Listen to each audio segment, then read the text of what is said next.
Apakah Permanent Court of Arbitration atau disingkat dengan PCA berwenang untuk mengadili sengketa hukum laut internasional?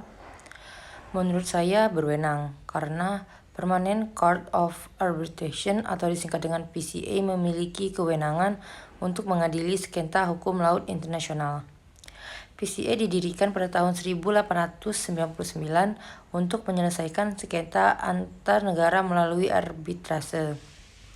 PCA adalah organisasi internasional yang terdiri dari negara-negara anggota dan memiliki peran penting dalam penyelesaian sengketa internasional melalui arbitrase dan proses alternatif lainnya.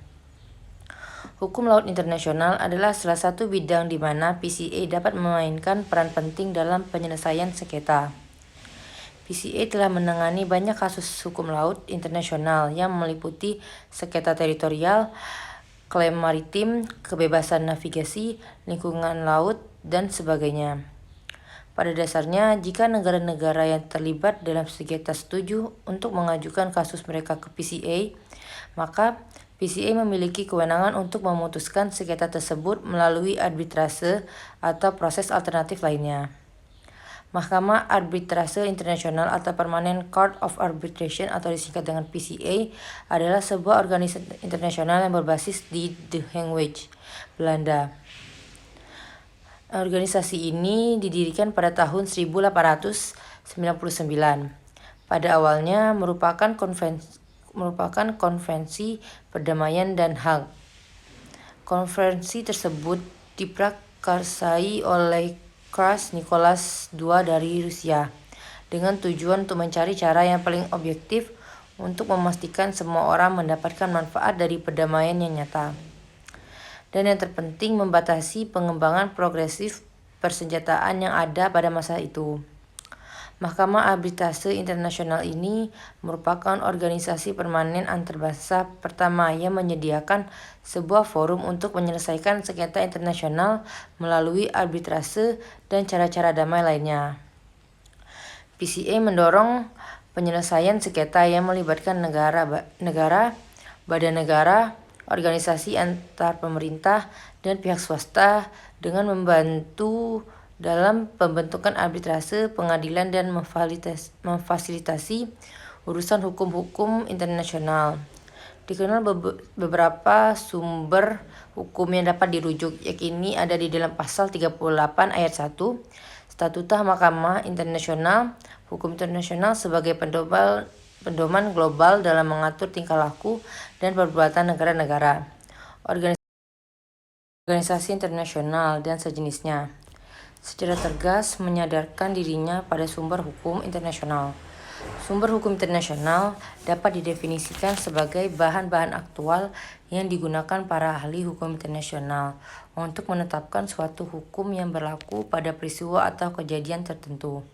Adapun sumber hukum internasional yang dimaksud di dalam pasal 38 ayat 1 Statuta Mahkamah Internasional, putusan badan peradilan dapat dikemukakan untuk membuktikan adanya kaidah hukum internasional mengenai suatu persoalan yang didasarkan atas perjanjian internasional, hukum kebiasaan, dan prinsip hukum umum.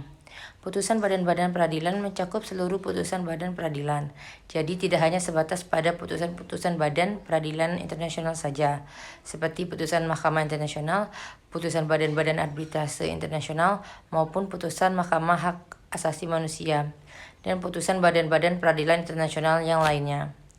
Melainkan termasuk pula di dalamnya putusan badan-badan peradilan nasional, negara-negara, badan arbitrase nasional, maupun badan-badan peradilan nasional lainnya yang mungkin ada di dalam suatu negara. Terhadap putusan Badan Peradilan Internasional ditegaskan di dalam pasal 59 Statuta Mahkamah Internasional bahwa the decision of court has no binding force except between the parties and in respect of that particular case. Putusan Badan Arbitrase Internasional termasuk ke dalam golongan sumber hukum ini. Maka putusan dari PCA juga merupakan suatu sumber hukum yang harus dipatuhi oleh masyarakat internasional, khususnya bagi negara yang berperkara. Khusus dalam sengketa LCS ini, PCA menggunakan Konvensi Hukum Laut 1982. Di dalam menangani sengketa ini terkait dengan implikasi hukum, maka dapat melihat pasal 11 lampiran 5 Konvensi Hukum Laut 1982 khusus bagi Cina yang secara konsisten menolak untuk mengakui putusan PCA tersebut. Maka hal tersebut dapat dibantah dengan pasal 9 lampiran 5 Konvensi Hukum Laut 1982. Pasal di atas telah jelas bahwa ketidakhadiran salah satu pihak tidak menghalangi proses dari arbitrase tersebut, asalkan arbitrase yang bersangkutan memiliki yurisdiksi untuk memeriksa sengketa. Dalam hal ini, PCA memiliki yurisdiksi untuk memeriksa sengketa LCS suatu negara, baik yang sedang bersengketa ataukah tidak memiliki kewajiban untuk taat kepada hukum internasional. Untuk menumbuhkan ketaatan negara pada hukum internasional, terdapat dua alternatif yang diberikan oleh CAIS. Pertama, melalui enforcement, mekanisme yang menerapkan banyak sanksi seperti sanksi ekonomi, sanksi keanggotaan, sampai ke sanksi unilateral.